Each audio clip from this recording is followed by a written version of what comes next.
বান্দারা কিছু টাকা পয়সা বলেই অপচয় করি। আজকে এই যে কমিটি আছে তারা জানে যে একটা মাহফিল সাজাতে হলে কত পরিশ্রম করতে হয়।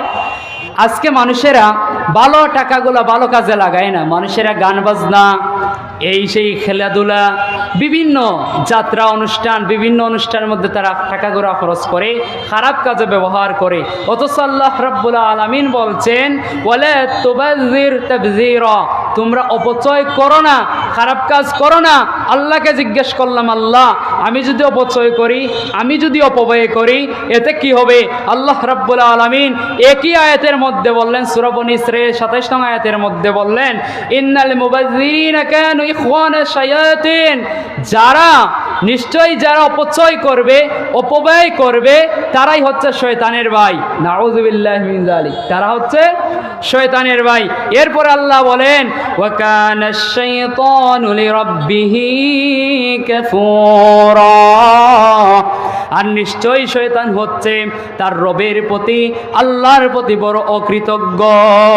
এজন্য দেখবেন যারা খারাপ কাজে ব্যবহার করে, টাকা পয়সা অপচয় করে, তারা সব সময় দেখবেন শয়তানের পথে চলতে চলতে তারাও বলে, আরে ভাই কিসের টাকা, এত টাকা পেলাম, কোনো বরকত নেই। কারণ কি ভাই, এই বরকতটা উঠিয়ে নিয়েছেন একজন, তিনি কে? আল্লাহ রাব্বুল আলামিন। এজন্য ভাই এই যে নাশুকরি হয়ে যায়, কারণ শয়তানের ভাই তুই, স্যার শয়তানের ভাইয়ের কাজ হচ্ছে, আল্লাহ রাব্বুল আলামিন বলেন শয়তান হচ্ছে তার রবের সবচেয়ে বড় কৃতজ্ঞ। প্রিয় হাজিরিন কিরাম, অনেক সময়ের কথা যেখানে বলে শেষ করা যাবে না, খুব সংক্ষেপে বলছি।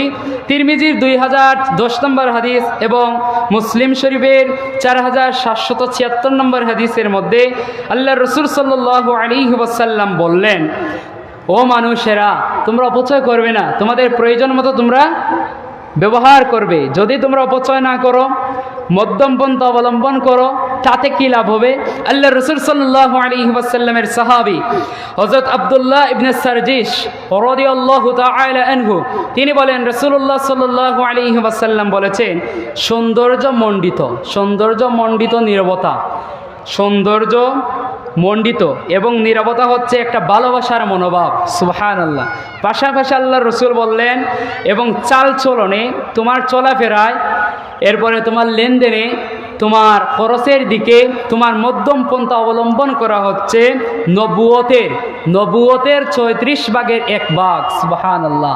যেই নবুয়ত নবীরা পেয়েছেন, ওই নবুয়তের 1 ভাগ হচ্ছে মধ্যম পন্থা অবলম্বন করা। তাহলে আমরা অপচয় না করে আমরা মধ্যম খরচ করব ইনশাআল্লাহ।